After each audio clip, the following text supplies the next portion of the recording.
Assalamualaikum warahmatullahi wabarakatuh. Di materi ketujuh ini kita masih akan membahas tentang geografis Indonesia. Nah, kali ini kita akan belajar tentang iklim Indonesia. Oke. Nah, nanti setelah belajar materi ini, anak-anak akan mengetahui jenis iklim yang ada di Indonesia dan mengetahui perubahan iklim yang terjadi di Indonesia.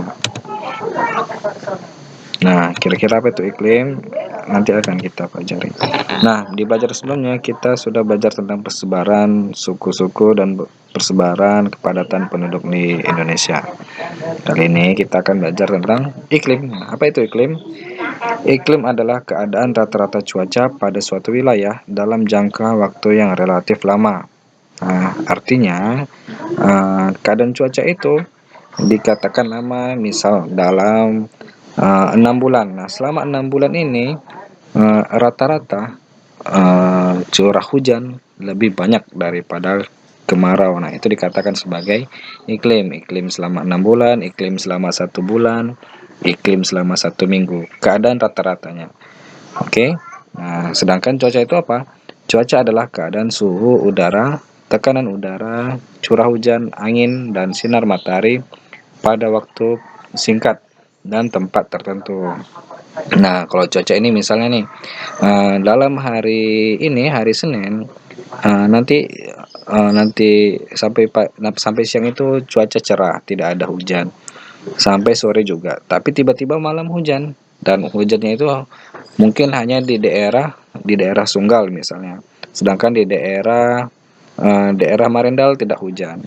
Jadi waktunya singkat tadi malam hari, dan kemudian di tempat tertentu, tempatnya tadi misalnya di daerah Sunggal yang hujan, sedangkan di daerah Marendal tidak.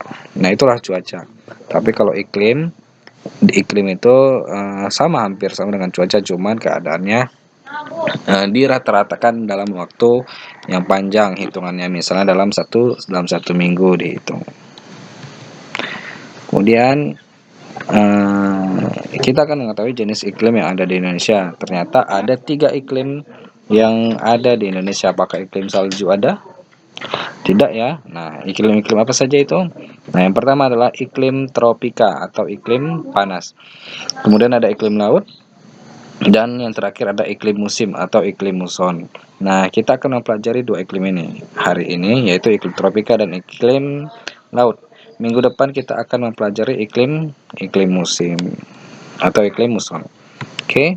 Nah, yang pertama iklim tropika atau iklim panas.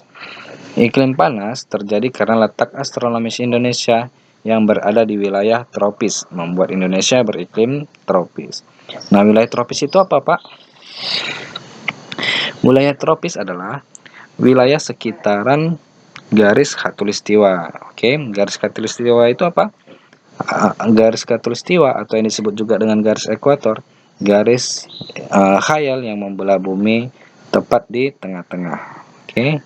Seandainya bumi itu terbelah dua, nah garis khayalnya itu disebut dengan garis khatulistiwa atau garis ekuator. Ini dia. Jadi, ini dikatakan sebagai wilayah tropis. Oke, lihat nih. Kalau dibelah dua, ini. Yang berwarna biru ini adalah sekitaran garis khatulistiwa atau sekitaran garis ekuator. Nah, itu disebut wilayah tropis. Kenapa juga dikatakan sebagai wilayah tropis? Karena garis khatulistiwa tersebut mendapatkan sinar matahari hampir seluruh daerahnya, hampir sekitar 40% sinar mataharinya terkena langsung. Beda ya kalau yang tidak terkena sinar matahari ini, seperti di daerah-daerah Eropa, itu hampir tidak mendapatkan sinar matahari langsung, sehingga terjadi iklim salju seperti itu. Nah, ini juga di daerah sini pastinya panas, tapi di daerah sini sudah daerah beriklim salju. Oke. Nah, kemudian ciri iklim tropis adalah suhu udara yang tinggi sepanjang tahun dengan rata-rata tidak kurang dari 18 derajat Celcius, yaitu sekitar 27 derajat Celcius. Nah, suhu kita misalnya di Indonesia ini hampir tidak kita dapati suhu di bawah 18 derajat Celcius. Mungkin bisa kita dapati sekitar mendekati 18 derajat Celcius itu kalau kita pergi di Medan ini, di Sumatera Utara ini, pergi ke daerah Brastagi. Nah, suhunya mungkin rendah ya, semakin rendah suhunya maka semakin dingin daerahnya. Tapi tidak mencapai 0 derajat Celcius karena tidak ada iklim tropis, karena tidak ada iklim salju. Karena kita di sini iklimnya tropika atau iklim panas, maka tidak ada salju. Salju itu 0 derajat Celcius. Kemudian juga tidak terlalu panas seperti di daerah Arab karena suhunya jarang melebihi 27 derajat Celcius. Kemudian di daerah tropis tidak ada perbedaan yang jauh antara suhu pada musim hujan dengan suhu pada musim kemarau. Nah, jadi nanti kita akan membahas di iklim selanjutnya kenapa bisa seimbang. Kadang musim hujan, kadang musim panas. Jadi tidak ada yang terlalu dominan, tidak terlalu dominan hujan, dan tidak terlalu dominan panas. Semuanya seimbang di Indonesia ini karena daerahnya tropis, mendapatkan panas yang cukup. Kemudian ciri iklim tropis lainnya adalah lamanya siang dan malam hampir sama, yaitu 12 jam. Nah, kita juga secara tidak langsung menyadari bahwa waktu siang itu hampir 12 jam dan malam 12 jam. Beda kalau di daerah Eropa sana, contohnya di daerah Finlandia. Nah, ada suatu daerah di Finlandia itu mereka selama 200 hari mereka tidak melihat matahari. Artinya malam terus. Sedangkan kita hanya butuh waktu 12 jam untuk pergantian. Tapi ada suatu daerah tadi di Finlandia, di Eropa sini, mereka tidak melihat matahari selama 200 hari. Itu karena iklim yang mungkin tertutupi oleh hujan-hujan salju. Karena iklim sana adalah iklim salju salah satunya di musim dingin. Kemudian suhu yang tertinggi mengakibatkan penguapan yang tinggi dan berpotensi untuk terjadinya hujan. Oke, nah matahari ini membantu penguapan untuk daerah-daerah yang memiliki debit air yang banyak. Oke, sehingga walaupun panas tetap terjadi hujan. Kita lihat contohnya Danau Toba. Nah, ini Danau Toba. Danau Toba di Sumatera Utara. Ini dia. Nah, karena adanya iklim panas tadi atau karena sinar matahari langsung, Danau Toba ini akan menguap. Nah, ini di sini penjelasannya. Ini kita anggap sebagai Danau Toba. Karena ada sinar matahari yang membantu penguapan, air dari Danau Toba ini akan menguap ke langit. Kemudian di langit akan membentuk partikel awan. Partikel itu artinya zat-zat dalam unit-unit terkecil membentuk awan sehingga menjadi besar. Kemudian nanti awan ini akan dihembuskan oleh angin menuju ke daratan sehingga baik di laut, baik di danau ataupun di daratan akan terjadi hujan atau turun hujan. Nah, seperti itu. Lihat ini Danau Toba, di sekitar Danau Toba terdapat banyak awan-awan. Nah, awan-awan ini terbentuk dari penguapan Danau Toba ini tadi. Kemudian nanti Danau Toba ini awan-awan di Danau Toba ini akan berembus ke daratan-daratan sehingga di daratan terkena hujan. Nah, walaupun iklimnya panas tetap ada hujan. Kemudian karena Indonesia memiliki suhu yang tinggi, nah suhu yang tinggi tadi karena daerah tropis, sehingga sekitar tahunan Indonesia akan mengalami musim paceklik atau yang disebut dengan musim panas berkepanjangan. Nah, jadi seharusnya memang kita mendapatkan musim kemarau terus. Tapi karena di daerah Indonesia ini banyak perairannya, maka tetap ada musim hujan. Nah, tapi kita tetap merasakan musim panas yang berkepanjangan. Kenapa bisa? Kita lihat ini contohnya. Karena suhu di Indonesia panas, sungai, ini kita anggap sebagai sungai, ada juga nanti sawah kita bayangkan, kemudian kolam, sumur, nah tetap mengalami penguapan. Nah, ketika mengalami penguapan,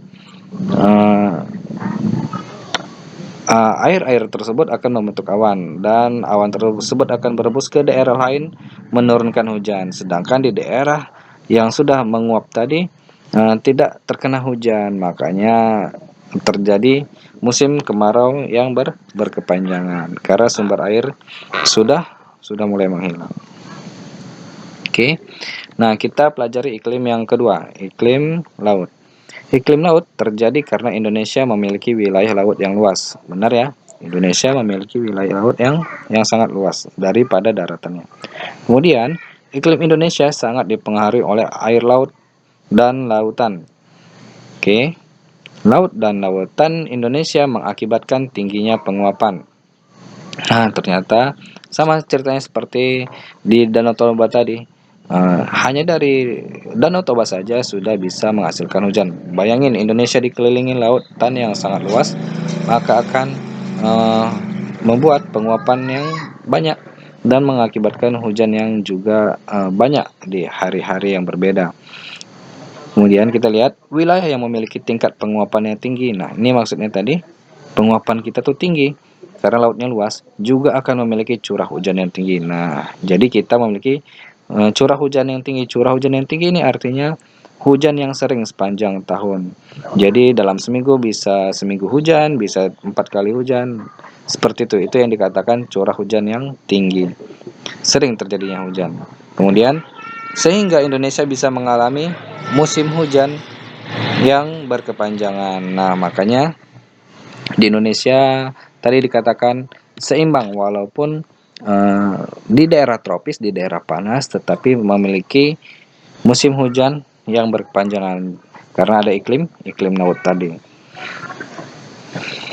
Kemudian dengan adanya iklim laut ini, warga Indonesia merasakan kenyamanan karena lebih memiliki banyak keuntungan untuk membantu kelangsungan hidupnya. Nah, hujan sangat ditunggu-tunggu ya. Hujan penuh berkah untuk para petani agar bisa menumbuhkan tanaman-tanamannya. Begitu juga untuk kita. Kita tidak kekurangan air sumur karena air minum, air sumur, dan air sebagainya karena banyaknya hujan yang tertampung di buminya Indonesia. Nah, ini kita lihat, ini peta Indonesia. Peta Indonesia dikelilingi oleh lautan yang sangat luas. Lebih luas lautannya daripada daratannya. Nah, walaupun ini daerah panas, karena lautan ini akan menguap. Ini lihat, lautannya akan menguap karena ada sinar matahari langsung.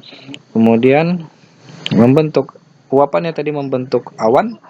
Nah, awan tadi akan berhembus oleh angin menuju ke daratan, sehingga di daratan akan mengalami musim hujan. Nah, air-air yang jatuh ke bumi kemudian masuk ke dalam tanah dan kembali lagi ke laut, ke sungai, ke danau, seperti itu.